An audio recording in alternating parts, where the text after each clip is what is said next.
Queridos, graça e paz, boa noite.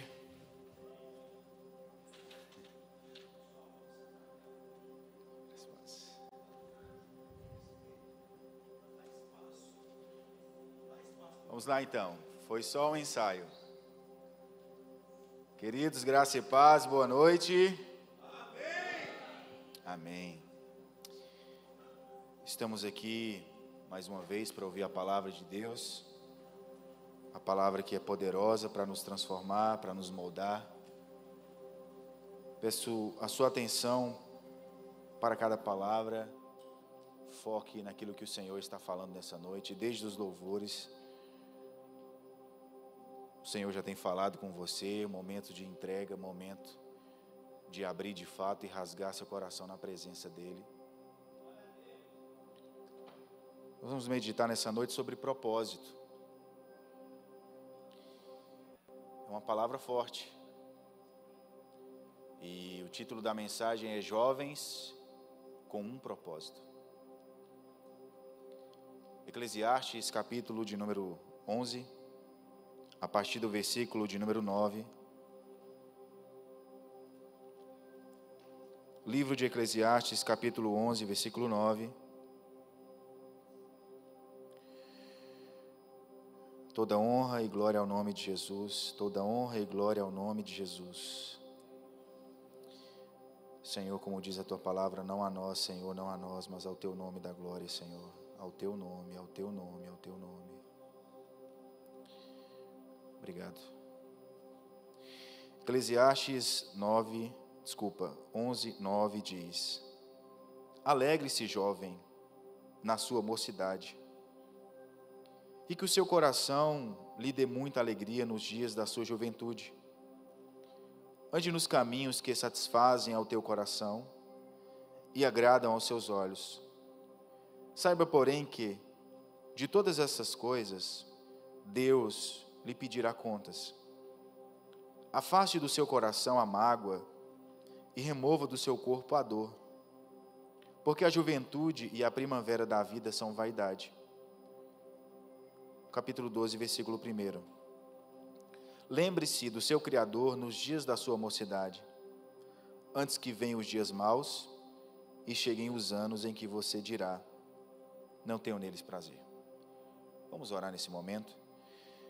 Senhor, eu sei que nada sou dependente de Ti, e que a palavra comunicada nessa noite não venha do meu coração, mas que venha do seu coração. Que o Espírito Santo possa falar ao Teu povo nessa noite, a esses jovens que são queridos e amados pelo Senhor. Jovens que têm no coração o propósito de Te servir e Te adorar. Por isso, Senhor, fala conosco. Abrimos o nosso ouvido para ouvir e o nosso coração para receber a Tua palavra. Nos ajuda nessa noite. Não nos deixe distraídos, mas que o Espírito Santo possa falar a cada um de nós, e que não apenas ouçamos, ou venhamos apenas ouvir, mas que essa palavra venha chocar o nosso interior, venha trazer reflexão sobre a maneira com a qual nós temos vivido ultimamente. Senhor, fala conosco, desde já, toda honra e toda glória ao nome de Jesus. Amém e amém. Não sei se você já se perguntou, mas eu já me perguntei qual o propósito da vida. Já me perguntei qual o propósito da minha vida. E o que é propósito? Ou o porquê nós estamos aqui? Será que nós estamos nessa vida apenas para curtir? Principalmente nessa fase da juventude, na primavera da vida, onde sorrimos bastante, onde procuramos nos alegrar. Qual que é o propósito da vida? Qual que é o seu propósito? Por que você está aqui nessa noite? Será que esse é apenas mais um sábado? Será que você não tinha alguma outra programação para fazer? Não tinha alguma outra agenda? Quem sabe você poderia estar em outro lugar? Mas o que te trouxe aqui nessa noite? Qual é o seu propósito? O seu propósito é servir ao Senhor, é entregar ao Senhor tudo que você é e tudo que você tem, é ofertar ao Senhor a sua vida. Então esse tem que ser o propósito do jovem. Porque de certa forma há uma mentalidade na juventude, não digo assim da igreja, mas pessoas que ainda não conhecem o Evangelho, de que esperar mais tempo para poder se dedicar a Deus, ou para poder deixar que a sua vida seja gastada na presença de Deus. Gastar a nossa vida na presença de Deus não é perca de tempo, mas é investimento. E quantos de nós temos nos gastado e nos deixado gastar na presença do Senhor? Qual que é o nosso propósito? Por que estamos aqui? Então o autor de Eclesiastes, ele vai fazer um panorama do que é a vida debaixo do sol. O que é realmente esse mundo? Ele vai dizer que realmente esse mundo, de fato, tem alguns prazeres, tem algumas alegrias, mas que são momentos passageiros, mas que são vaidade. E ele vai dizer que o propósito da vida sem Deus, essa vida sem Deus é vaidade. Ele vai dizer: eu, pregador, fui rei em Israel, fui o mais rico que todos que foram os meus antecessores, adquiri sabedoria e conhecimento mais do que eles, realizei obras que nenhum deles realizou. Mas ele percebe que aquilo, em si só, é perca de tempo. Embora conquistemos, embora tenhamos sonhos, embora tenhamos projetos, embora ansiemos coisas, mas eu quero dizer para você nessa noite, se aquilo que você anseia, se aquilo que você deseja, Jesus não for o centro, é vaidade. Você vai se perder no seu próprio coração e em si mesmo. Porque a sua vida não é um fim em si mesmo. Você não é um fim em si mesmo. Você existe para um propósito. Você é como uma flecha que foi direcionada por Deus para um lugar. E eu e você precisamos estar no lugar que Deus quer que nós estejamos. Na posição que Deus quer que nós estejamos. Independente do que o mundo fale, independente do que se diga, independente do que o mundo, para onde o mundo queira que nós vamos, não. Nós não devemos nos deixar ser influenciados pelo mundo. Principalmente pelas amizades. O jovem tem que tomar muito cuidado com as amizades, com as influências. Quem tem influenciado sua vida? É um rapaz que pinta o cabelo dele de vermelho, amarelo, roxo, na rede social? Quem tem influenciado sua vida? Será que são os famosos da internet? Jesus tem influenciado sua vida? Será que olhar para Cristo, para o estilo de vida de Cristo, te incentiva a entregar a sua vida para Deus? Porque propósito de vida é isso. Propósito de vida é você entregar tudo para Deus. É você dizer: Senhor, como Enoque. Enoque foi um que fez algo extraordinário na sua geração que nenhum deles fizeram. A Bíblia não diz que Enoque ressuscitou mortos. A Bíblia não diz que Enoque fez milagres. A Bíblia não diz que Enoque multiplicou pães e peixes. A Bíblia não diz que Enoque abriu o mar vermelho. A Bíblia diz que Enoque fez algo extraordinário que na sua geração ninguém mais fez. E a Bíblia diz: e andou Enoque com Deus. Deus procura pessoas para andarem com Ele nessa geração. Todos os homens e mulheres de Deus, eles tinham uma marca, eles tinham um propósito, eles andavam com Deus. Eles tinham o Senhor como o seu amigo. Eles não tinham Deus como um programa no final de semana. Eles tinham Deus como alguém que fazia parte da sua vida. Assim como um peixe fora d'água morre, assim eles tinham o sentido que se eles estivessem separados de Deus, eles morreriam. E Enoque entendeu isso. E se você for olhar dentro da genealogia de Enoque, dentro dos seus contemporâneos, Enoque foi o que menos viveu. Você vai ver Matusalém, e viveu Matusalém 962 anos, 969 anos. E viveu fulano de tal, 800 e tantos anos, e viveu Lameque 777 anos. Mas de que adianta viver 900 anos sem Deus? A sua vida vai ser inútil. Que Deus nos guarde de chegarmos no final da nossa vida e dizer: o que eu fiz da minha vida? Eu poderia ter produzido mais para Deus. Eu poderia ter gastado mais tempo com Deus. Porque o autor de Eclesiastes diz que a juventude e a primavera da vida são vaidade. Vai passar. A beleza vai passar. Os cabelos vão ficar brancos. A pele vai começar a ficar enrugecida. Vão aparecer rugas.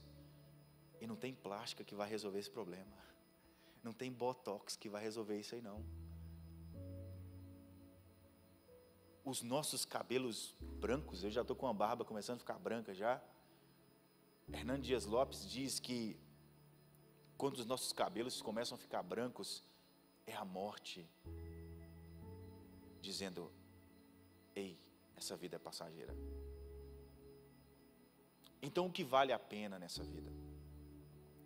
Vale a pena você gastar a sua vida com sonhos, conquistas, que vão atrair olhares de outras pessoas e dizer: puxa vida, aquele cara ali, ele é realizado.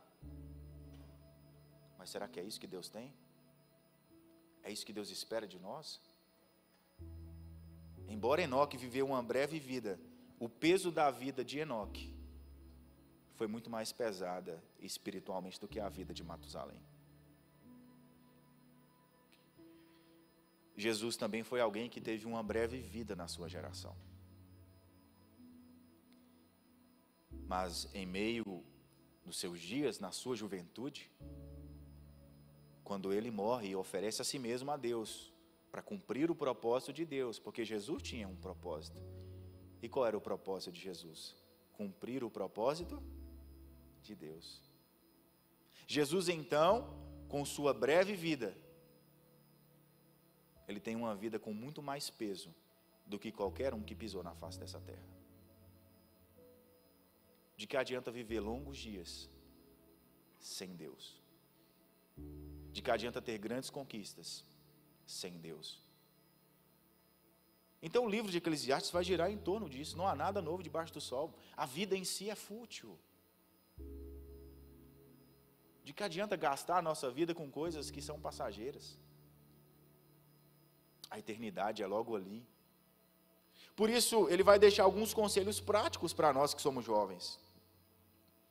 E o primeiro conselho é: alegre-se, jovem, na sua mocidade. Alegre-se. A Bíblia diz que a alegria do Senhor é a nossa força. E o que nós temos visto na nossa geração é jovens ansiosos, jovens preocupados, jovens com medo do futuro, jovens com medo de não atingir expectativas que não foi Deus que colocou na sua vida.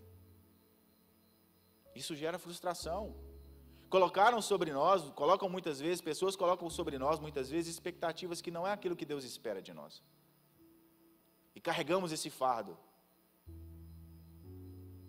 E quando não atingimos a expectativa que muitas pessoas colocaram sobre nós, então nos frustramos, ficamos deprimidos, às vezes com relacionamentos, com pessoas. Mas a Bíblia diz que nós devemos procurar nos alegrar. E eu quero te perguntar nessa noite: ultimamente você tem andado alegre no Senhor ou triste? Como tem andado o seu coração ultimamente? Porque ele diz: alegre-se, jovem, na sua mocidade, alegre-se na sua juventude, e que o seu coração lhe dê muita alegria nos dias da sua juventude. Como está o nosso coração? Será que há espaço para a alegria do Senhor no nosso coração? A Bíblia diz que a alegria é um dos gomos do fruto do Espírito.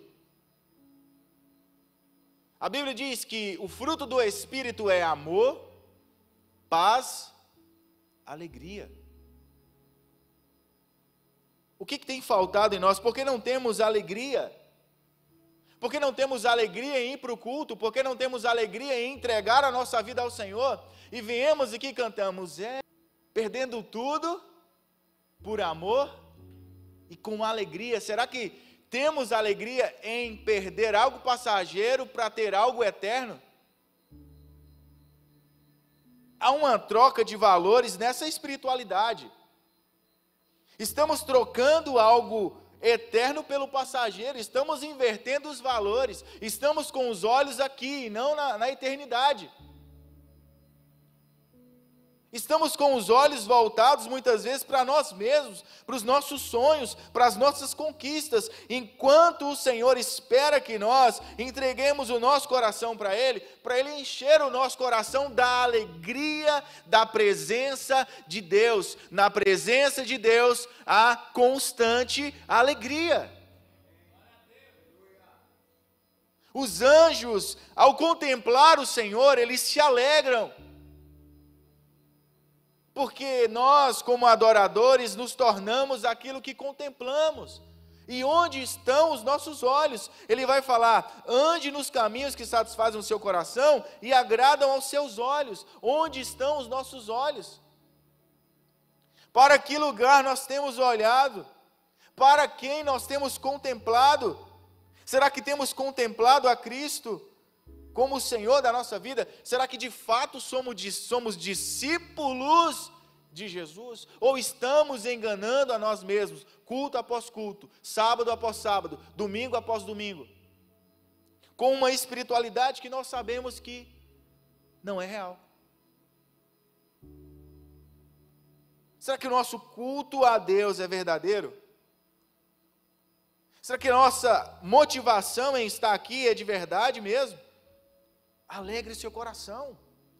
Procure essa alegria de Deus para a sua vida. Porque se eu e você guardarmos mágoa, tristeza no nosso coração, nós vamos adoecer. É o que o texto está falando. No versículo 10, afaste do seu coração a mágoa. Afaste do seu coração a mágoa. Remova do seu corpo a dor. Procure cuidar da sua saúde emocional. Cuide das suas emoções. A responsabilidade de cuidar das suas emoções é sua. Cuidar das suas emoções também significa tome cuidado com as pessoas com quem você se relaciona. Por que as pessoas se ferem? Cuidado com um namoro que não está no centro da vontade de Deus. Cuidado com relacionamentos que não estão no centro da vontade de Deus e você vai se ferir, vai se magoar. Cuide da sua saúde física. Algumas traduções vão dizer, remova do seu corpo a dor. Cuide da sua saúde física. Porque essa juventude que o mundo tenta mostrar, essa imagem do jovem que o mundo tenta trazer, esse jovem que vive a vida sem se preocupar com o futuro, de forma inconsequente, não é o que o autor de Eclesiastes tem para nós. Ele diz, porém lembra que Deus vai pedir contas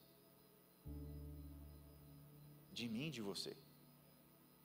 Deus vai pedir contas. Deus não nos priva da alegria. Foi Deus quem criou a alegria. E se nós estivermos realmente dispostos a descobrir como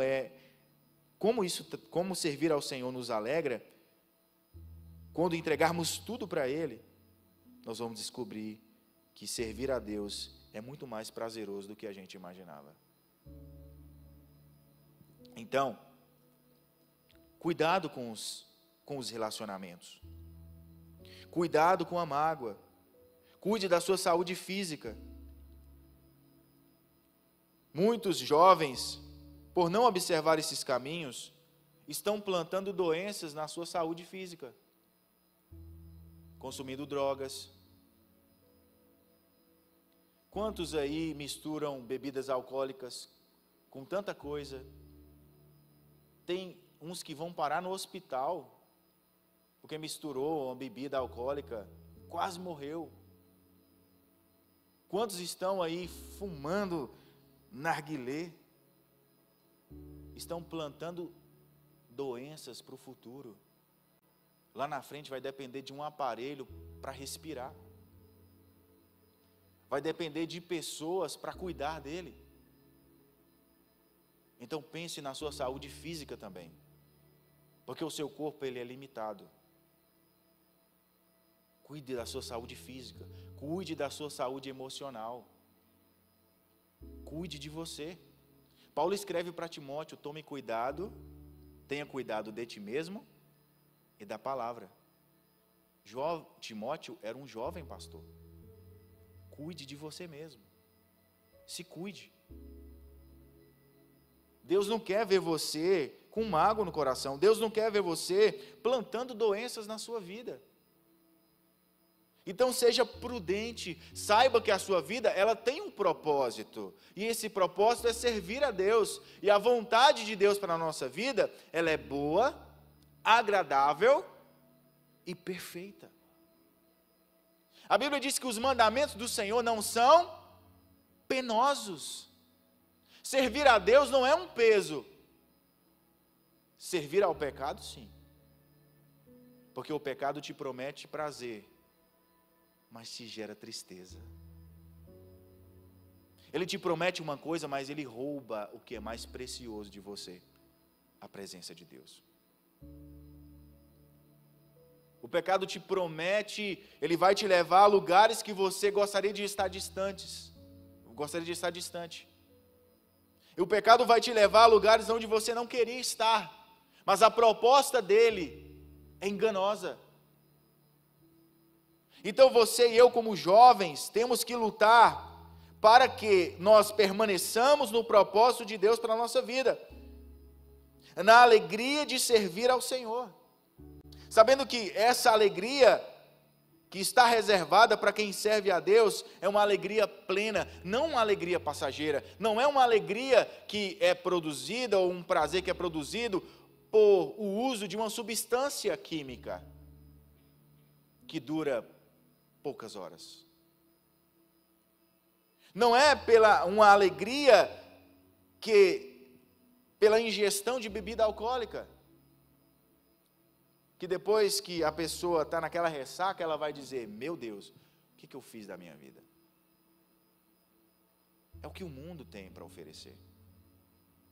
Será que é isso que nós queremos? Será que ser jovem é isso? Esse é um jovem com um propósito? Desperdiçando a sua vida dessa maneira? Quantos jovens estão perecendo, morrendo fisicamente, morrendo sem Jesus, por não observar esses princípios. Mas você nessa noite precisa entender que você tem um propósito. Você não está nessa terra em vão. O tempo que você gasta na presença de Deus não é um tempo em vão. Procure conhecer o que Deus tem para você. Você não é um produto do acaso.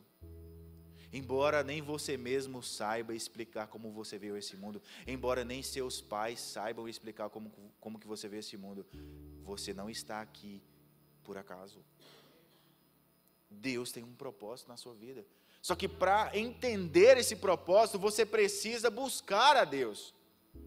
Você precisa sair da zona de conforto e ir em direção a Deus, como foi dito: aproxime-se de Deus e Ele se aproximará de você. Procure olhar para a vida e reger a sua vida diante de Deus, sabendo que tudo que se planta nessa vida, você vai colher. Estamos no período do plantio. O pessoal que trabalha com agronomia sabe que quem está plantando soja vai colher o quê? Milho? Vai colher soja. O que você tem plantado na sua vida? Que sementes você tem plantado? Se você não tem gostado do tipo de semente do tipo de fruto que você tem colhido, mude a semente. Mude a semente. Mude o que você tem plantado. Comece a plantar no reino de Deus. Comece a plantar espiritualmente. Começa a viver aquilo que Deus tem para você. Mas de verdade. Seguir Jesus de verdade. Viver uma vida, não uma vida mentirosa. Para que enganar a gente mesmo? Para quê? Se você sabe que no fundo não é aquilo. Não adianta sermos ouvintes e não praticarmos. Nós vamos perder o nosso tempo. Isso também é vaidade. Cultuar a Deus de uma forma não legítima é vaidade. Por mais que você sinta, como o pastor bem falou nessa noite, nossa, eu estou sentindo. Se esse sentir não for de Deus, é vaidade. Então, o primeiro ponto aqui é alegrar-se na sua juventude. O segundo ponto é ter a consciência de que a juventude é passageira. Cuidado com a forma com a qual você tem vivido. Às vezes a gente, que somos cristãos, espiritualizamos as coisas demais e esquecemos de cuidar do físico e do emocional. Cuide do físico. Pratique atividade física. É sério. Procure um esporte para praticar como jovem. Porque senão o sedentarismo vai chegar. O sedentarismo vai chegar. E a nossa geração é uma geração que tem estado muito acomodada. Quase não quer praticar esforço, não quer praticar atividade física. Quando nós éramos crianças, a gente corria para tudo quanto é lado, corre para cá, corre para lá, não parava. Pratica atividade física. Você vai remover dores do seu corpo, dores desnecessárias. Você vai ver idosos com 70 anos ali, muito melhor do que a gente. Na academia, com saúde, dormindo bem, com músculo. Porque está se cuidando. Às vezes a gente só cuida do espiritual e não cuida do físico. Cuidado com o que você come. É verdade.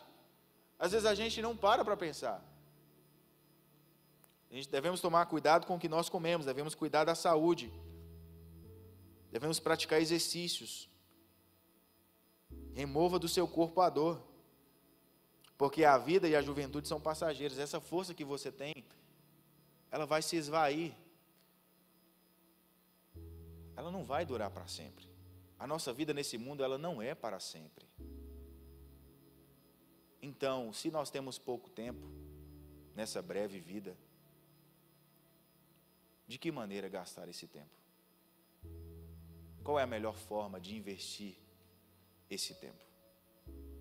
Porque o tempo que nós perdemos, ele não vai ser recuperado mais.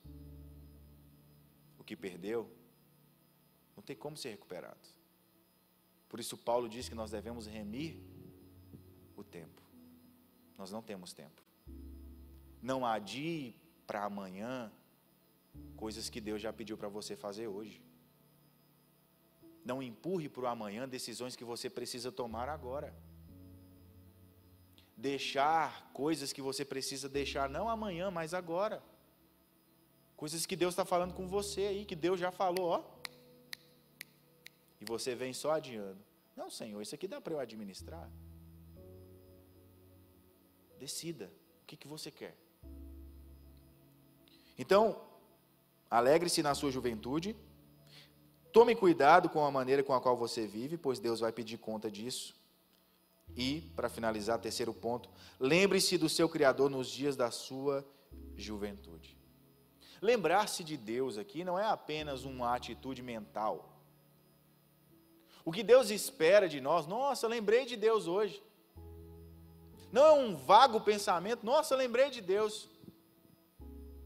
Pois quando nós vemos na Bíblia a menção, e lembrou-se Deus de Noé, quando Noé estava ali na arca, Deus fez alguma coisa a respeito de Noé. Quando a Bíblia diz que Deus lembrou-se de Ana, Deus fez alguma coisa a respeito de Ana. Então, quando o autor de Eclesiastes está dizendo, lembre-se do seu Criador nos dias da sua mocidade, faça alguma coisa da sua vida, que vai fazer com que você viva aquilo que Deus tem para você. Não desperdice a sua vida. O autor de Eclesiastes está sendo enfático: não perca tempo com coisas triviais, com relacionamentos triviais, com amizades que vão te levar para longe do Senhor no mundo, com amigos que você sabe que não é aquilo que Deus tem para você. Provérbios 13:20 diz: anda com os sábios e será, mas o companheiro dos tolos sofre aflição. A NTLH traduz: me diga com quem tu andas, que eu direi quem tu és. Eu acho que eles pegaram essa versão brasileira aí, pegou um pouco do provérbio, do ditado popular. Mas o que nós queremos? Lembre-se de Deus. O que você tem feito para Deus? Eu tenho um sonho de fazer faculdade, eu tenho um sonho de... Não, maravilha. Mas você está colocando isso aos pés do Senhor? O que você quer da sua vida? Qual é o propósito da sua vida? Você sabe qual é o propósito de Deus para você? Porque o mundo tem muitas propostas para você.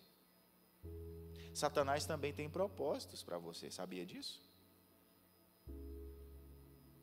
Você sabia que Satanás também tem propósitos para a nossa vida? Qual propósito você quer para a sua vida? Você quer caminhar naquilo que Deus tem para você? Ou você quer caminhar naquilo que te agrada? Naquilo que te deixa mais confortável? Naquilo que não vai exigir de você tempo, naquilo que não vai exigir de você esforço, naquilo que não vai exigir de você renúncia. É muito mais fácil. A vida é renúncia. Como disse Jim Elliot, não é tolo aquele que dá aquilo que não pode reter, para ter aquilo que não pode perder. Não é tolo aquele que dá aquilo que não pode reter, para ter aquilo que não pode perder.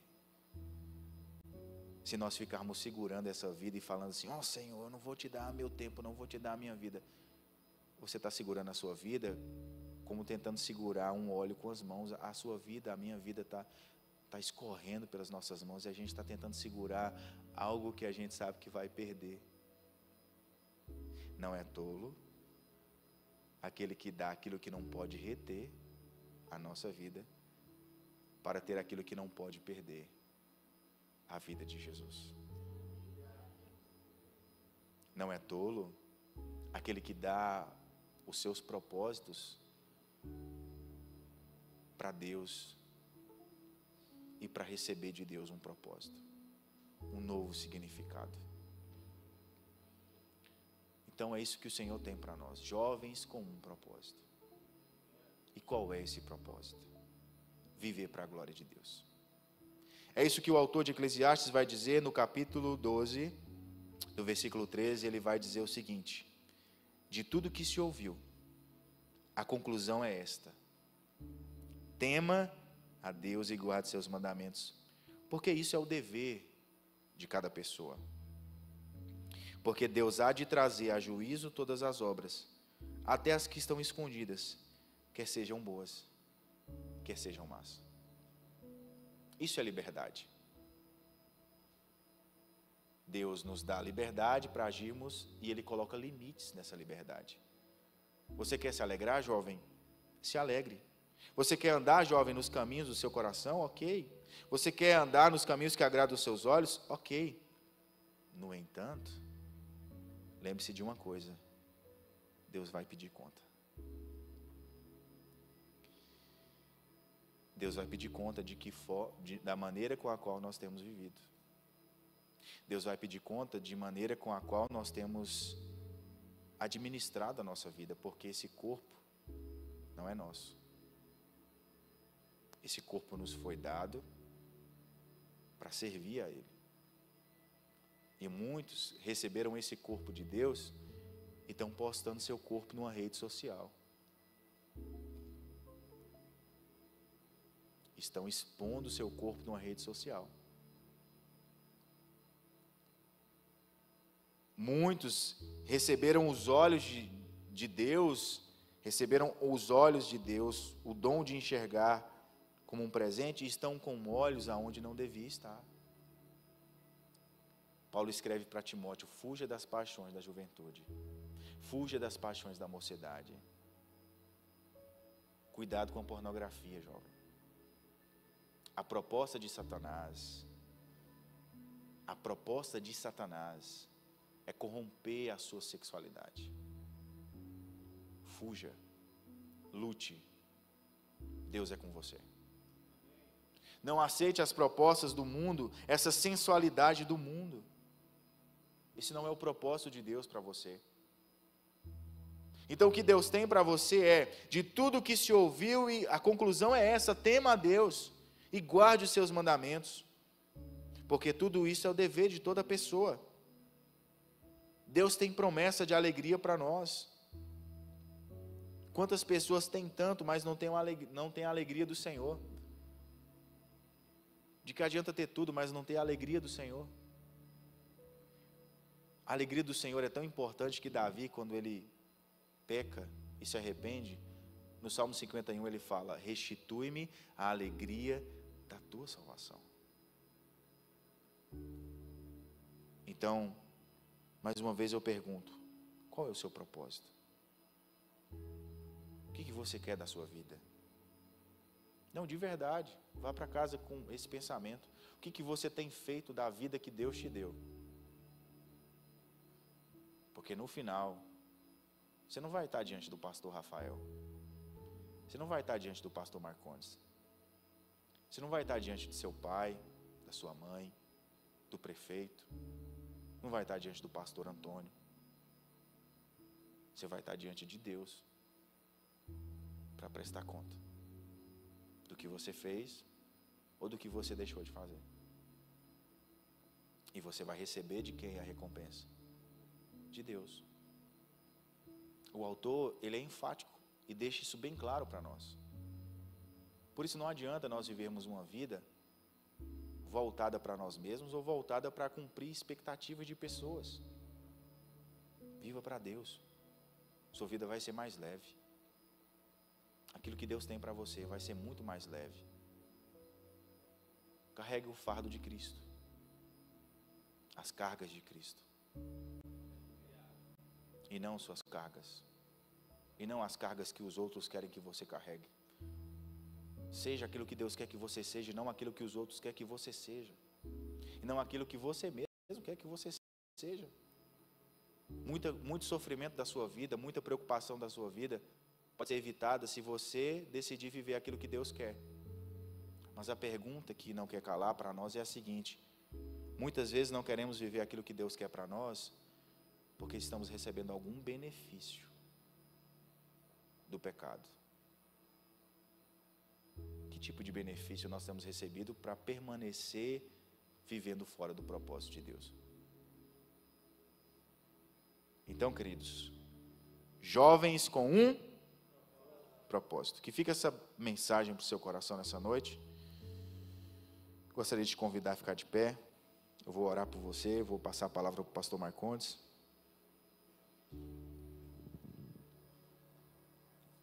Nós temos vivido dias tão corriqueiros.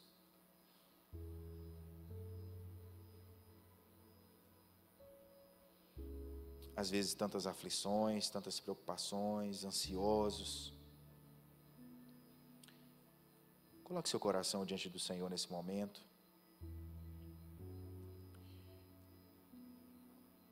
Conversa com Deus e fala aquilo que realmente precisa ser colocado diante dEle, quais as áreas que você precisa se posicionar. Pai, ouvimos a palavra do Senhor, a palavra que não é minha. Por isso, Senhor, a nossa expectativa tem que estar não no pregador, mas no Senhor. Porque o Senhor é a fonte. Tem que estar na sua palavra. Toda honra e toda glória a Ti, Senhor. Espírito Santo, que essa palavra venha cumprir o propósito para o qual o Senhor a enviou. O Senhor designou algo para essa palavra. E a Bíblia diz que quando a Tua palavra é enviada, ela não volta para o Senhor vazia. essa semente que foi plantada nesses corações, que ela venha gerar frutos para o Senhor, para a sua glória, Pai. Visita o coração dos teus filhos, tira toda tristeza, toda angústia, toda depressão, toda ansiedade, tira toda falta de propósito de vida, todo vazio existencial. Às vezes a pessoa diz: meu Deus, eu sinto um vazio tão grande dentro de mim, eu não sei porquê. Qual que é o propósito da minha vida? Senhor, visita essa pessoa, esse jovem nessa noite. Visita esse coração, dá um rumo, dá uma direção. Espírito Santo, que essa palavra seja como uma brisa suave, assim como o Senhor visitou Elias naquela caverna. O Senhor também fala na brisa, porque o Senhor é Deus. Te glorificamos, te exaltamos, toda honra e toda glória ao Senhor. Amém e amém. Obrigado, pastor.